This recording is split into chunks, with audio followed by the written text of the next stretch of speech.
G'day mates, we're doing the Senate election now. Second video of the day. So there are a bunch of races we're going for, so I'm going for the safe states first. So California, of course, Adam Schiff is going to win by like 29% of the vote. Or 29 margin of victory, 29 points.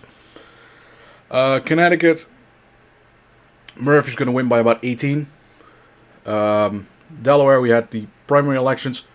Technically next week, but there's only one candidate enrolled for both parties and one independent, so not really much to discuss there. I think Blunt is going to win by about 13 points, so that's a safe margin. Hawaii, Hirono is going to win by 40 points. Angus King, he's going to win by about 15 in Maine. Massachusetts is going to go towards Warren by 21 points. Minnesota is going to go for Klobuchar by 18. Then we have Sam Brown to Jacqueline Rose, and he's going to lose by about 15 at the moment with current polling. Andy Kim, he's going to win by about 15 points, which means I'm going to move New Jersey to safe once again. Then we have New Mexico, honorable mention. It's at 9.7 for Martin Heinrich. It could elevate towards a safe status, but at the moment it's not. Then we have New York, who's going to go 26 points margin of victory for Kirsten Gillibrand. Then we have Rhode Island. Primary of it is also next week. I think White House is going to hang on by like margin of victory 20 points. He's going to get about 60% of the vote. Next up, we have Vermont. Sanders is going to win by about 38. Virginia, Kane is going to win by about 14. Then we have Maria Cantwell in Washington is going to win by 12. And that's it for all the safe Democrat states. Let's do the safe Republican ones. Indiana is going to go towards James Banks for 12 points. Roger Wicker is going to win Mississippi by about 21. We have Deborah Fisher and Pete Ricketts. They're both going to win by about 17 to 18 points. Maybe they can move up, make it a margin of 20-point victory, but that's kind of pushing it. Kevin Kramer, he's going to win by about 11.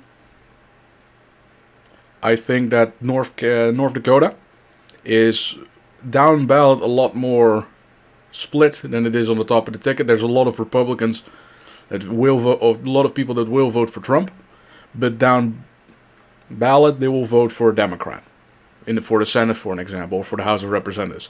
Not for governor or the president, but for the Senate and the House, yeah, they definitely would. Tennessee, Blackburn is going to win by about 19. Maybe she could push it to 20 points, and that's about it. Utah, Curtis is going to win by about 32 points. West Virginia, this is the first flip of the evening. James Justice, he's going to win by about 22, 23 points, something in that particular range. And lastly, Wyoming, well, John Barrasso is going to win by over 40. I think it's 42 points. So it's about the same margin of victory as Mazie Hirono has in Hawaii. Now for the likely states. First off, we already discussed New Mexico. Let's go for the neighboring state of Arizona. At the moment, I have Ruben Gallego getting about 51% of the vote to Kerry Lake's 44.5%. So it's about, I think, slightly more than the margin of victory that Blake Masters lost to in the 2022 Senate election against Mark Kelly. So it's about that particular range. It is likely Democrat. This seat has, well, the ship has sailed. It's gone. Don't bother investing in it. Next up, we have Maryland. There's one poll recently that had it at a tie.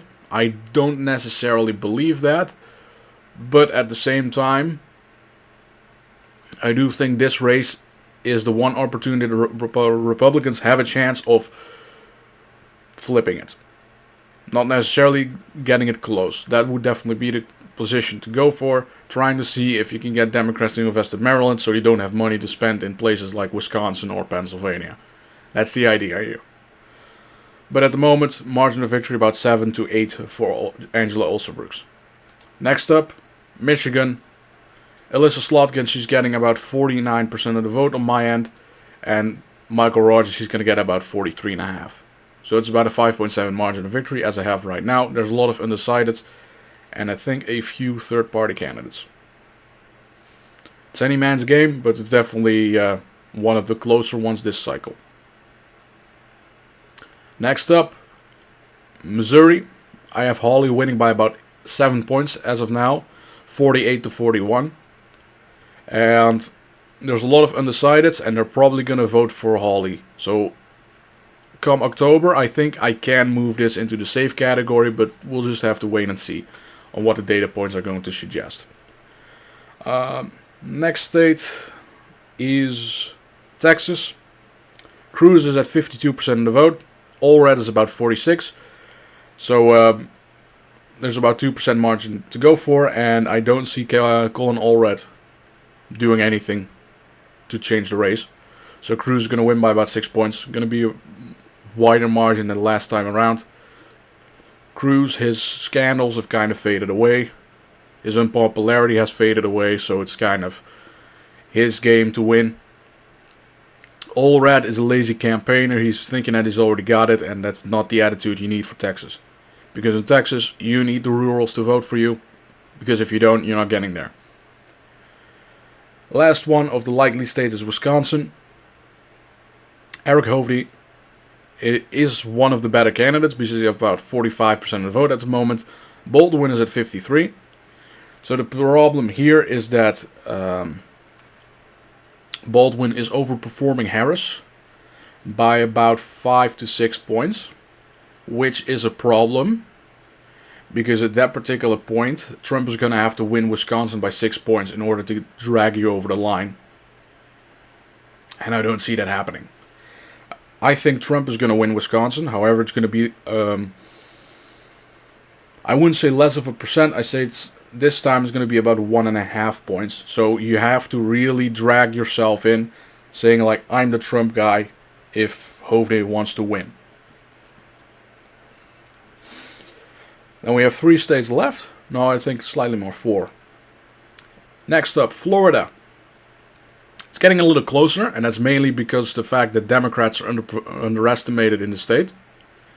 At the moment, I have Rick Scott winning by about 4 points. So it is 4 times the margin that he usually wins by, which is funny. Trump is going to get about 55, maybe 56% of the vote come election day, which makes Florida a safe state for the Republicans. Rick Scott is going to underperform that. I think about 5 to 6 in the end. I don't know if there's a third-party candidate on this. I will view the ballots later down the week, and maybe next week put up a video about the overview of each ballot. That would be a good video, I think. So at the moment, Republicans at 50, Democrats at 48. Let's see if we can do some magic for the Democratic Party. Speaking of which, let's do Ohio. You know what I'm going for right now. Brown is performing at 48% of the vote at the moment, which is, I have to check this real quick, which is overperforming Harris by about 5 at the moment. Trump is at 53% of the vote in terms of polling, and Moreno is at 43%. So he's underperforming Trump by 10.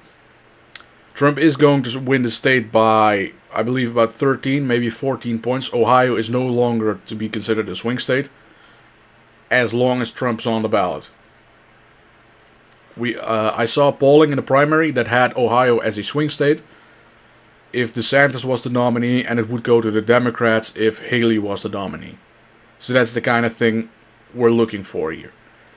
Only with Trump is this a safe state for the Republican Party. Polling wise, Republicans are underestimated by 5, Democrats underestimated by 2. At the moment, I have Sherrod Brown at 49.8 and Bernie Moreno at 47.2.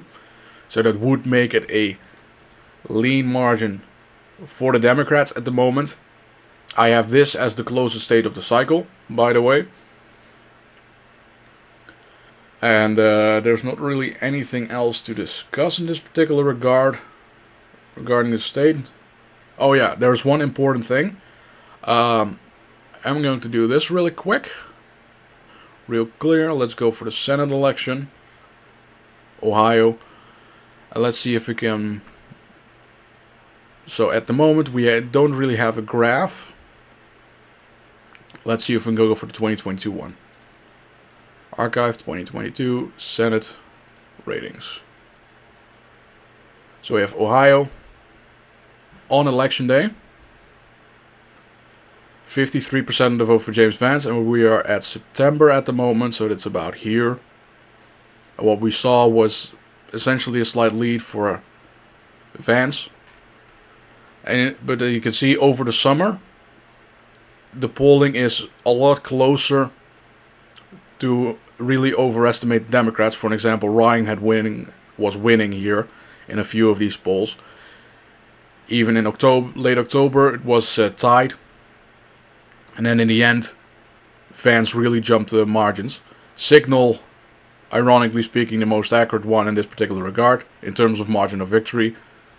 Trafalgar being the accurate one in terms of vote margin for the Republicans. And for the Democrats, ironically, Marist, who historically overstates Democrats. Which is always funny. So, last state, Montana. Montana. Tim Sheehy against Raymond Tester, or John if you want to use his middle name. At the moment, Sheehy is winning in the polls by 5-point margin of victory. So slightly below 50. Tester at slightly below 45. Democrats are more underestimated in the state in terms of the Senate by 2 points. But that's not enough to overcome the margin. It's about a 4-point margin of victory for Tim Sheehy at the moment. Sheehy gets 51% of the vote. John Forte gets about 58, I believe, and Trump gets about 60. So that's the underperformance of Tim Sheehy. That is because he's not really well known. His company for aeronautics is located in Minnesota. So he's kind of seen as a carpetbagger, and he has not been capable of diffusing the matter. Unlike a certain other candidate, I forgot Pennsylvania. We'll do that real quick. So, bringing it into Pennsylvania as the real final one, I guess. David McCormick against Robert Casey. McCormick is running a surprisingly good campaign, I have to say. He's really tied himself to Trump. He's really tied Casey to Harris, who is very unpopular in the state. And at the moment he's drawing it really closer. And this shouldn't be a close race for the Democratic Party. It is going to be a lean Democrat at the moment. Casey winning by about 4.6% of the vote. So it can get remarkably close. And don't be surprised that if this were to be one of the sleeper flips of the cycle. Yes, in October I think the map is going to look radically different. Mainly because polling ramps up and we'll finally get a bunch of polls in Ohio. And those polls will come in, they will go towards Moreno's favor. And then we'll see that Moreno is going to win by about 53 to 46. I think in that particular range. That's what we're going to have to look at. Same margin of victory as James Vance. That's the kind of margin of victory we're going to have to look at for Bernie Moreno. So, that's it. See you next time. Cheers.